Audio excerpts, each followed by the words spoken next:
Good day mga kabusing, may panibagong vlog tayo ngayon mga kabusing. Luto tayo ng Bicol Express.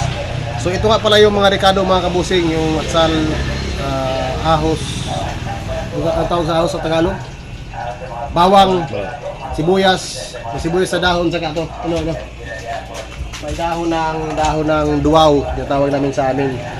Saka may mga sili na buyo tayo mga kabusing para sasarap at maanghang yung luto natin. Unahin natin paano to mga kabusing.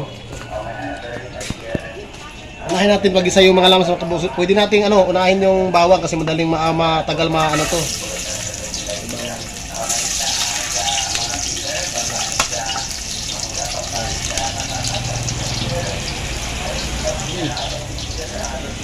Tapos yan mga kabusing, unahin natin yung bawang. Mga 30 seconds mga kabusing. Tapos luya. Tawag na lahat mga kabusing. Ayan yung lahat ng rekado natin sa Bicol Express mga kabusing. Ayan.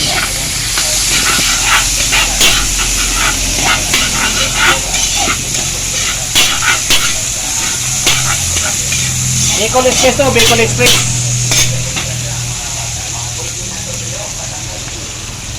Bicol Express mga kabusing.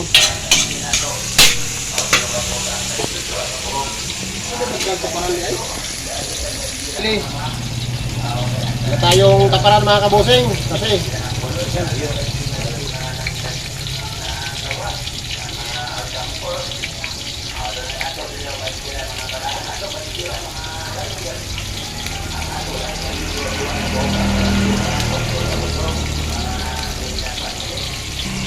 yung mga pula na ba? Mga pula ang kulon.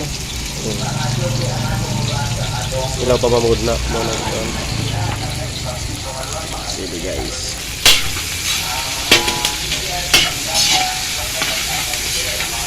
Lamat pa lang mga kabusing, ulam na.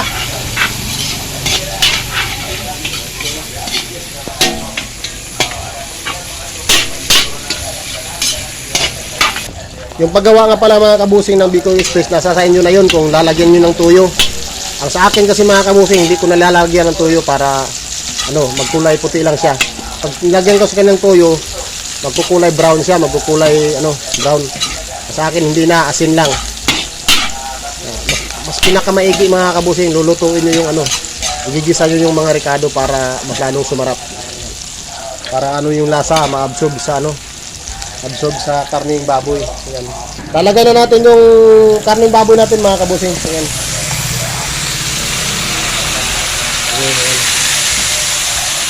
Ayan, tapos huwag niyo munang lagyan ng sabaw kasi yung katas nito, yun yung muna yung magluluto sa kanya, yung sarili niyang katas. Huwag niyo munang lagyan ng tubig para para madali siyang lumambot. Kasi may katas na to eh. Parang juicy niya na Yan, huwag niyo munang lagyan ng tubig, yung sarili niya munang katas yung papaluto sa kanya para madali siyang lumambot.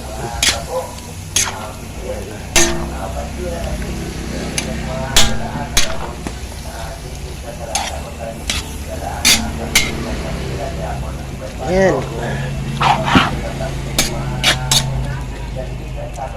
Hindi mawitaklo ba ni? Yan mga kabusing, maglagay na tayo mga kabusing ng kunting asin. Ayan. Ayan. Lalagay din na tayo mga kabusing ng Ajinomoto.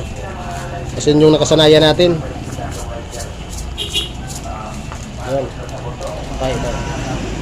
Saka magic sarap mga kabusing.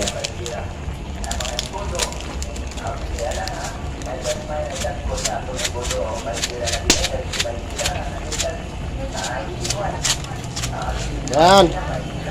Tapos pakuluan natin yung mga kabusing, pakuluan natin hanggang sa lumambot yung laman.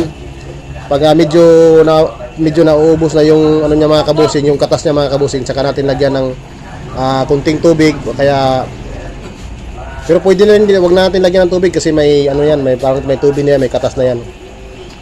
Lagyan na lang natin pag malapit na siyang maubos yung tubig, yung katas niya, saka natin ilalagay yung gata at saka yung duwaw, yung pampabango mga kabusing. Saka yung sili. Mga kabusing, lalagyan na natin yung siling anghang na sili. Yan. Saka ihalo na natin yung dahon ng tinatawag namin sa Bisaya, yung duwaw sa probinsya. Tay, hawak tayo. Tayo itong kutsilyo tayo. Lalagyan natin itong mga kabusing para mabango yung luto natin tapos mawawala yung langsa.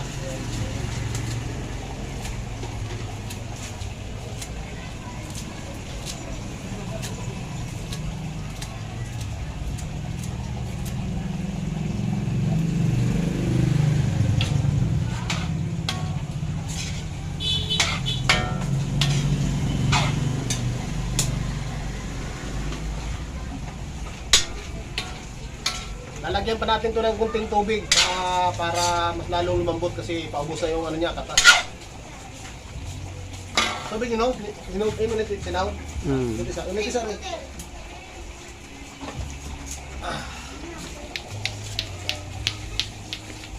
Yan, kunti lang mga kabusing, kunti lang.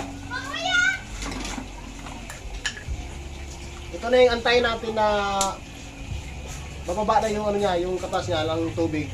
Medyo mapapunta na siyang ano, mawawala na yung mga katas niya, lang saka natin lagay yung gata.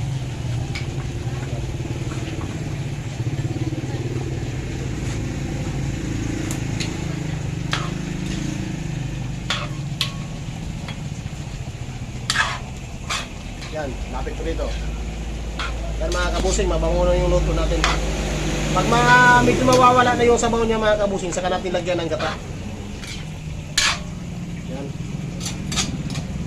Balik ako. Tay, tayo. So ngayon mga kabusing, ito na yung pinakahihintay natin mga kabusing, gata ng nyug. Yan, pure gata ito mga kabusing, pure gata. Pure gata ito mga kabusing, pure gata.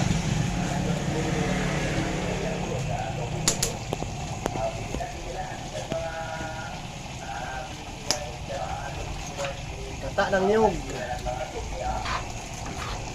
Tayo, tayo. Piso na ako.